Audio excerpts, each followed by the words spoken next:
Did you know that many people who want to do poultry farming make research, make study, make inquiries, but never get started? Hello, welcome to Cake Poultry Farm channel. My name is Gilbert Smith. In this video, I will share with you what you need to do if you are to start a poultry farm today.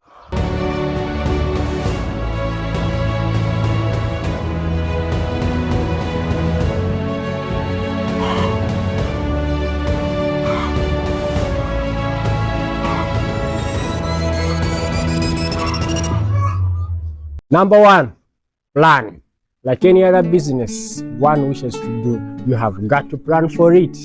So under the plan, what do we have for poultry farming? Number one, structure. Number two, birds. You have got to purchase the birds. Number three, you have got workers to take care of them. Number four, you have to get feeds for them to feed on. Number five, you have to get water source for them to feed on because they have to drink water much of their times. Then you have got to get drinkers, you have to get feeders and other things. So having got all these needs that you have got to start a farm for, you need capital because all these things require money. They are capital intensive. So where are you getting your capital from? Are you borrowing the money or you are getting it from your own savings? This is what we always, and what I would advise. Start your farm either small or big on your money, on your savings, because why we don't advise you to borrow and you start the farm. Take an example. You have borrowed money from the bank. They've given you the money, you purchase your birds. In 1 month, 2 months, the bank wants their return, their interest. And remember, your farm has not yet started to make profits. So where are you going to get it? You may end up going again to borrow somewhere and pay the interest, which is not good. So usually, we advise that you start your farm on your own saving. You are having some work. Save the money because you have a plan for doing a poultry farm. So usually, we don't advise you start your farm on borrowed money. Now that you have finished learning, the next step is start. Take action. I always advise for anyone who wants to start poultry farming, start small. So this is our sick bay, and for example, when I talked about starting small, one can decide to have certain structure. You can see it is very small, and in this structure it accommodates approximately 100 birds. So it's a good start for those who want to start and for the beginners, because remember we say don't start big, you start small. Why we say you start small is for you to learn and get experience with these birds, because when you start big, it might overwhelm you. For example, you may not need automatic drinkers. As you can see in our room here, we have these someone can decide to start with these manual drinkers. You don't need automatic ones because these ones are easy and cheap and not expensive like the automatic ones, such that it's easy to manage. Then when you talk about feeders, you also may not need to have expensive feeders. You may need small ones. Take an example. We have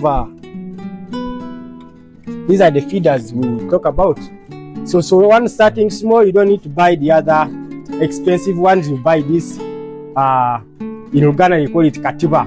So you can put your feeds here and the birds will enjoy, which is easy for you to control and to manage, and the birds will enjoy. So initially you can start with such a structure.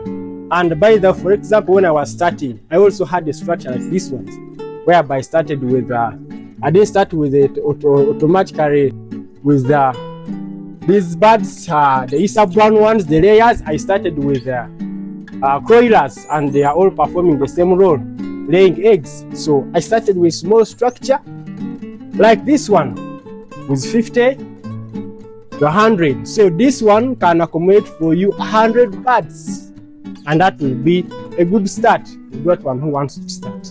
So start small.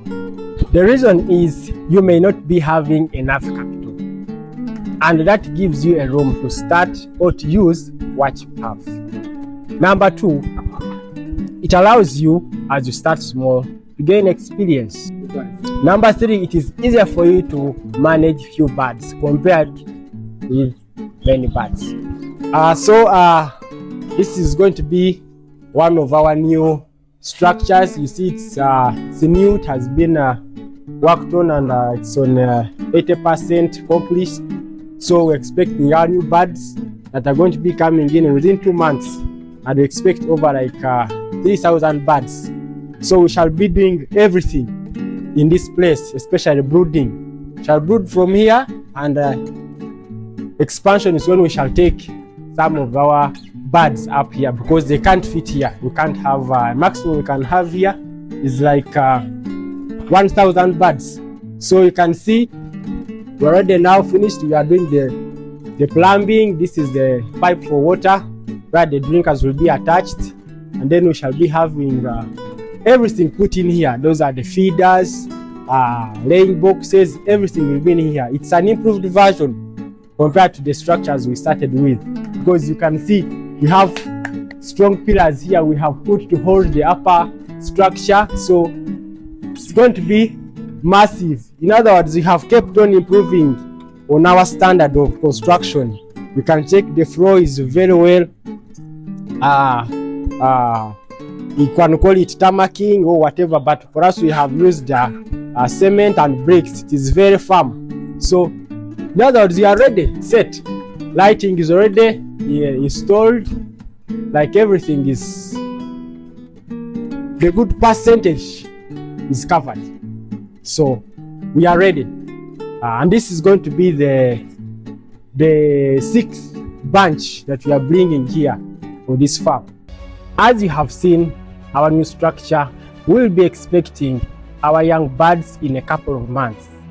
So we shall be taking you through step by step on how to raise these birds from day 1 till they start lay eggs.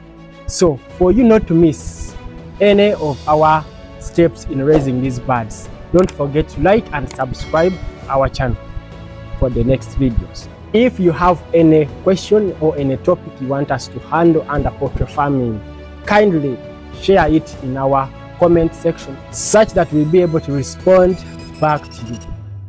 And if you're curious about why I chose layers, check on this video. Thank you for watching. See you.